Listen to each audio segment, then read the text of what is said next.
नमस्कार, जय सियाराम मित्रों, ज्योतिष चर्चा में पुनः आपके समक्ष एक नए विषय के साथ प्रेम विवाह। जी हाँ, हमारी जन्म पत्रिका में क्या प्रेम विवाह का योग है। देखिए, प्रेम विवाह का जो योग है वो जन्म पत्रिका में बहुत सारी बातों से देखा जाता है। चलिए बारी बारी से हम इस पर विचार करते हैं। सर्वप्रथम पंचम भाव प्रेम का होता है और सप्तम स्थान विवाह का होता है। यदि पंचमेश का संबंध सप्तमेश से होता है तो प्रेम विवाह होगा। देखिए, यहाँ पर सिर्फ इतने से ही नहीं चलेगा कि पंचमेश का संबंध सप्तमेश से है। इसके अलावा देखिए, चंद्र की स्थिति देखी जाती है। यदि चंद्र मतलब कौन? आपका मन का कारक है ना, आप स्वयं, है ना। तो यहाँ चंद्र की स्थिति देखी जाती है। यदि आपको प्रेम तो हो गया, यदि प्रेम प्रकट करना, प्रेम के लिए आगे बढ़ना, तो ये चंद्र की स्थिति पर निर्भर करता है। दूसरी बात आती है कि यदि सप्तम स्थान पर, ठीक है, सप्तम स्थान पर कोई पाप ग्रह है, यदि पाप ग्रह है मंगल, सूर्य, राहु इत्यादि, तो ऐसा भी हो सकता है कि आप अपने परिवार के विरोध में जाके ये कार्य करेंगे।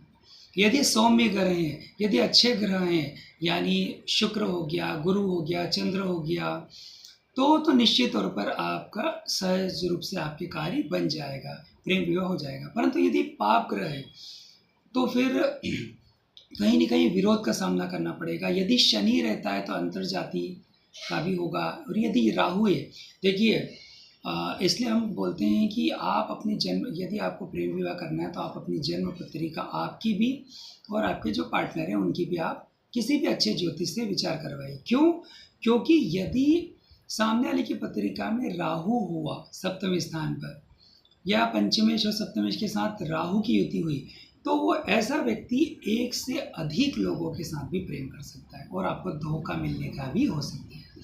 तो यहाँ पर अभी हम बात कर रहे हैं कि यदि सीधी बात करें तो पंचमेश और सप्तमेश का संबंध, युति हो जाती है, अच्छे ग्रह की युति होती है, तो सहज रूप से हो जाएगा। और यदि पाप ग्रह हैं तो विरोध पर होगा या नहीं होगा।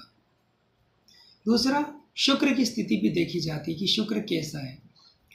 तो ऐसी बहुत सारी बातें रहती हैं जन्म पत्रिका के आधार पर, तभी हम उसको विचार कर सकते हैं। मुख्यतः हमने आपको बताया कि पंचमेश सप्तमेश, इसके अलावा सप्तम भाव पर जैसे जैसे पाप ग्रह रहेंगे वैसे वैसे आपकी मुश्किलें बढ़ती जाएगी। और हो भी सकता है कि आपका विवाह, प्रेम विवाह न, विवाह प्रेम तो हो जाएगा पर विवाह नहीं हो पाएगा। इसके अलावा शुक्र यानी पंचमेश अच्छी जगह पर हो, यदि पंचम भाव में हो, यदि सप्तम स्थान पे हो, एकादश भाव में हो, लग्न में हो, तो सहज रूप से काम बनेंगे। और इसके अलावा अगर 6, 8, 12 भाव में होते हैं, द्वितीय भाव में होते हैं, तो फिर समस्या आती है। जय सीताराम।